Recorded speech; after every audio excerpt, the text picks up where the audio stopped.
네, 6일 지방선거를 앞두고 준비한 국민공감 2022 경인지역 일구는 시간입니다. 오늘은 이한복 경기도 교육감 예비 후보와 함께 출마의 변을 비롯해 다양한 말씀 나눠보겠습니다. 안녕하십니까? 예, 안녕하십니까? 네, 반갑습니다. 지난달 28일에 출마 선언하시고 상당히 바쁜 일정을 소화하고 계신데요. 먼저 출마 이유부터 들어보도록 할까요?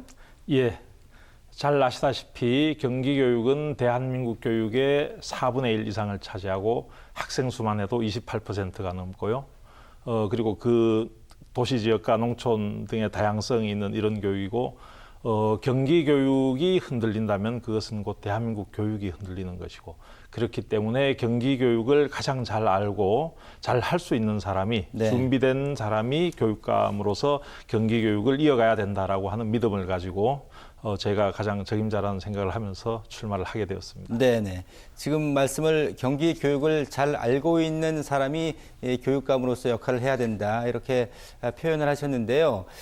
그만큼 이제 또 경기 도민분들에게 이한복 후보에 대한 좀 소개가 필요할 것 같습니다. 그간 교육계에 어떻게 좀 기여를 해 오셨고 또 성과라든가 뭐 이런 부분들을 좀 관련해서 말씀해 주시면 좋을 것 같은데요. 네, 제가 2000년부터 국회 당시 이재정 의원님의 정책보좌관으로서 이제 처음 교육 정책을 다루기 시작해서요. 네. 유아교육법의 제정이라든가 우리 사학제도의 공공성과 투명성을 강화하기 위한 사립학교법의 개정이라든가 네. 이런 입법 정책에 참여를 하고 역할을 했었고요. 그리고 이제 그 이어서는 국회의 정책 전문위원 교육 분야에로서 이제 다양한 이제 중앙정부와 협력하는 교육 정책의 경험을 가지고 있었고, 그리고 이제 2014년에 이재정 교육감과 함께 경기도에 와서요. 초기에는 경기도 교육연구원장으로서 우리 아이들의 미래를 설계하는 미래 교육을 준비하는 그런 이제 정책들을 만들었고 네. 거기에는 예를 들어서 9시 등교라든가 획기적인 이제 학생 중심의 교육 이재정 교육감께서 항상 주장해 오신 학생 중심 교육의 틀이 되는 여러 가지 정책들 네. 뭐 꿈의 학교라든가 이런 부분들을 같이 입안하고 실행해 왔다는 점 그리고 지난 3년 동안 2018년부터는 경기도교육청 정책기획관으로서 18조에 이르는 경기도 교육의 예산과 모든 정책의 수립 등을 이제 실무적으로 책임지는 역할을 했었다. 네. 이렇게 말씀을 드리겠습니다. 예, 정책 관련해서 상당히 오랜 시간, 20년 넘게 이렇게 교육계에서 활동을 하셨는데요. 이제 본격적으로 좀 공약과 정책 얘기를 좀 해보도록 하겠습니다. 내 삶을 바꾸는 경기 교육을 실현하겠다라고 또 여러 가지 비전을 내놓고 계신데요. 먼저 글 잘 쓰는 경기 교육을 강조를 하셨는데 이 부분은 저도 상당히 중요한 부분이라고 생각을 합니다. 좀 부연 설명을 해주실까요? 네.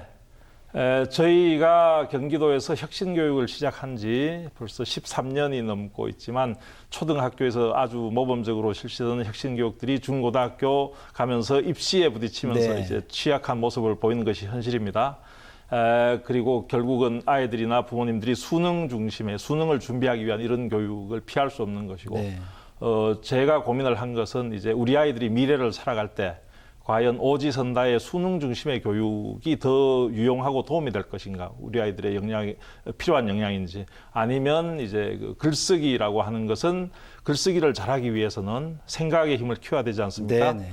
당연히 독서를 많이 해야 되고요. 예. 토론도 해야 되고 동료들과 그리고 자기의 생각을 기승전결 논리적으로 써서 상대방에게 설명하고 설득하는 이런 사실 종합적인 능력을 표출하는 것이 글쓰기라는 거죠. 네. 거기에 상상력과 여러 가지 창의력이 가미돼야 될 것이고 이런 것들을 이제 공교육에서 좀 더 체계적으로 근데 사실 공정성의 문제라든가 평가의 어떤 힘든 부분들 때문에 현실적으로 이루어지기 어려운 것들을 이제 인공지능이 획기적으로 발전하면서 선생님들에게 주어지는 많은 그 어려운 평가 부분을 인공지능이 담당을 하고 선생님들은 한 5% 뭐 그 분량이 그 정도 되겠습니다만 정성적인 평가 부분, 철학적 깊이라든가 이런 부분들을 이제 담당하면서 네. 현실적으로 교육과정 속에서 이런 평가 시스템을 교육청이 만든다면 획기적인 글쓰기 교육이 가능해진다. 가급적 이제 어린 때부터 초등에서부터 그런 것들을 연습한다면 우리 아이들이 미래를 살아갈 때 좀 더 그 능동적이고 창의적이고 불확실한 미래에서 자기의 그 능력을 발휘하면서 살 수 있는 기본 역량이 될 것이다. 이렇게 설명을 드리고 싶습니다. 네네. 많은 학부모님들께서 좀 공감할 수 있는 그런 글쓰기 관련된 강조점 기억해 볼 만한 부분인 것 같고요. 자, 그리고 AI 기술의 혁신을 경기 교육에 도입하시겠다. 이 부분도 또 궁금해지는 그런 정책 제안인 것 같아요. 예, 아시다시피 아마 이미 사교육 시장에서는 아이들의 역량과 뭐 눈높이와 이제 희망에 맞춘 이런 식의 맞춤 교육이 시행이 되고 있습니다. 실제로. 이런 부분들을 사실 이제 공교육에까지 도입하는 것이 필요하다. 공교육의 어떤 질적 수준, 뭐 흔한 말로 경쟁력을 높이기 위해서 그런 것이 필요하다고 생각하고요. AI 튜터라고 하는 인공지능의 도움을 받아서 아이들에게는 자기주도 학습 능력, 눈높이와 희망에 맞는 이런 것들을 기르게 해주고 이거에 따라서 선생님들은 아주 다양한 방식으로 수업을 이제 자기의 그 방식에 따라서 바꿀 수가 있고 변화시킬 수 있고 자유자재로 이런 것이 가능해진다면 부모님들에게는 사실 상당한 부분 사교육비를 경감하는 효과가 생길 것이고 누적되고 이런 것들이 축적된다면 데이터로 공교육에서도 충분히 경쟁력 있는 이런 그 질을 높일 수 있는 방법이 된다라는 것이 저의 생각입니다. 근데 AI 튜터라는 것이 좀 어느 정도는 이렇게 연상이 되는데 조금 구체적으로 설명을 해주시면 좋을 것 같은데요.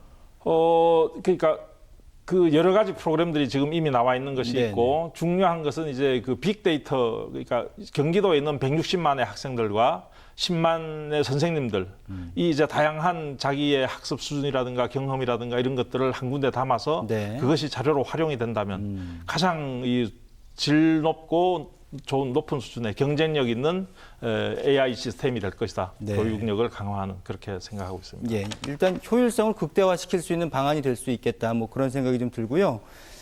자, 그리고 이제 교육계가 조금 당장 신경을 써야 될 부분이 이제 돌봄 문제다라는 지적이 많습니다. 이제 코로나19를 2년 넘게 겪으면서 이 돌봄 사각지대에 대한 사회적인 지적도 상당히 많았고, 그런데 지금 어린이들도 좀 중요한데 초등생들도 중요하고 그런데 이 부분에 대한 보완과 두 번째는 청소년 돌봄 역시 중요하다고 판단이 됩니다. 이 두 가지 좀 묶어서 설명해 주실까요? 예.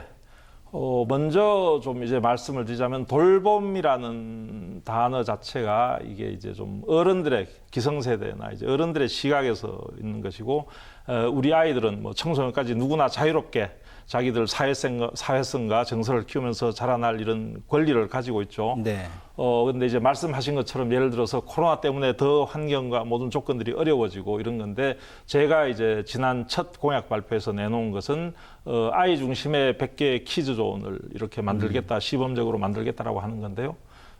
근본적인 차이는 무엇이냐면 이런 것들이 그러니까 기존의 돌봄이라고 하는 것이 예를 들어서 맞벌이를 하는 부모님들의 필요성 때문에 그리고 학교에서 실제로 돌봄 업무를 담당하는 돌봄 전담사님들의 업무로서 혹은 이제 그런 업무를 관리하는 학교의 입장에서 이렇게 어른들의 눈높이에서 맞추어진 것이라면 제가 이제 제안하고자 하는 것은 그런 제한된 공간에서 아주 이렇게 어려운 환경 속에서 우리 아이들이 있는 것이 아니라 획기적으로 공간을 넓히고 다양한 놀이라든가 모든 것이 가능한 이런 그야말로 아이들의 시각에서 그 공간이 아이들의 생활 공간이 되고 사회성을 높이고 서로 친교를 맺을 수 있는 이런 공간으로 좀 획기적으로 변해야 된다라고 생각을 하고요.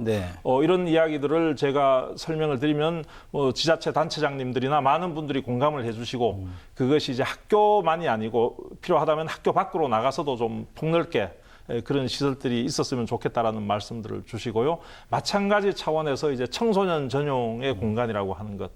우리가 이제 10대 우리 뭐 다 자녀를 두신 분들도 많을 것이고 저도 그렇게 키우고 그랬습니다만 위험한 곳에 가지 마라 뭐 이 나쁜 짓을 하지 마라 이렇게 말을 하지만 실제로 10대들이 원하는 다양한 방식의 삶이 있고 자기들만의 공간이 필요하고 그러니까 그것을 예를 들어서 제가 제안을 하는 것은 실제로 기능이 미약한 교육도서관이라든가 아니면 학교에 어디에나 있는 도서관들을 청소년 전용의 이런 카페, 북카페라는 이름이나 뭐든지 좋은데요. 그렇게 전환해서 거기에서 우리 아이들이 마음껏 놀고 뛰고 뭐 마음껏 하다가 필요하면 또 함께 공부도 할 수 있는 그런 그 자유로운 공간으로 만들어주고 그들의 이제 자율적인 공간 이런 것이 필요하다라는 말씀을 드리겠습니다. 네, 공동체 분위기 조성에도 좀 좋을 것 같고 말씀 들어보니 전반적인 이제 돌봄의 질적 향상이 가능하지 않을까 뭐 그런 생각 좀 드는데 자 그리고 눈에 띄는 공약이 있더라고요. 이런 공약을 내신 분들은 제가 본 적이 없는데요. 운전면허증 취득을 지원하겠다 이거 뭡니까? 공교육의 책무라고 하는 것, 공교육이 무엇을 제공해야 되는가라고 했을 때 네. 우리 학생들이 사회에 진출했을 때 필요한 여러 가지 역량들, 능력들을 키워주는 것이 사실은 공교육이 해야 될 의무라고 생각을 하거든요. 네. 뭐 그런 길게 설명을 하지 않더라도 운전면허증이라고 하는 것이 누구에게나 필수 요소가 사회생활의 필수적인 요소가 됐고 거의 모든 학생들이 거의 뭐 고등학교를 졸업하면서 혹은 대학에 들어가면서 운전면허증을 이제 획득한단 말이죠.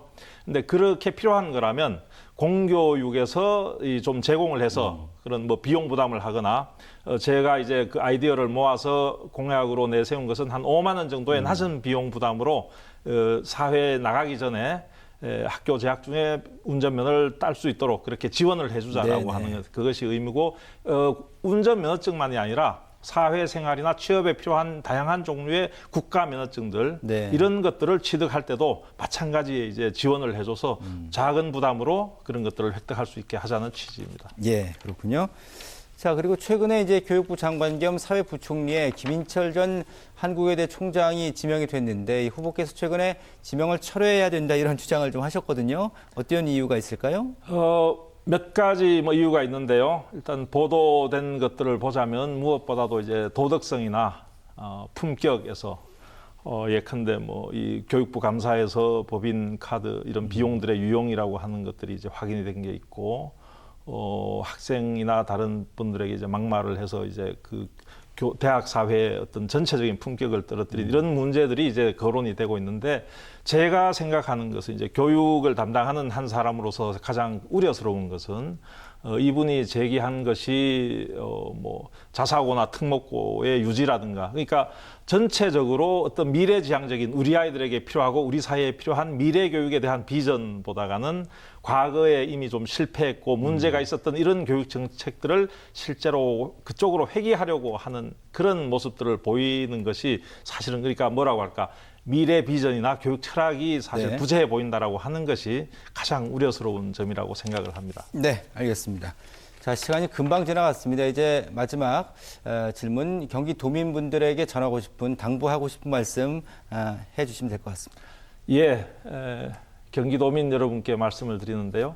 이번 6.1 지방선거에서 이루어지는 교육감 선거는 우리의 교육이 미래로 나가느냐 아니면 퇴보하느냐 과거로 되돌아가느냐의 기로에 서 있다고 생각을 합니다.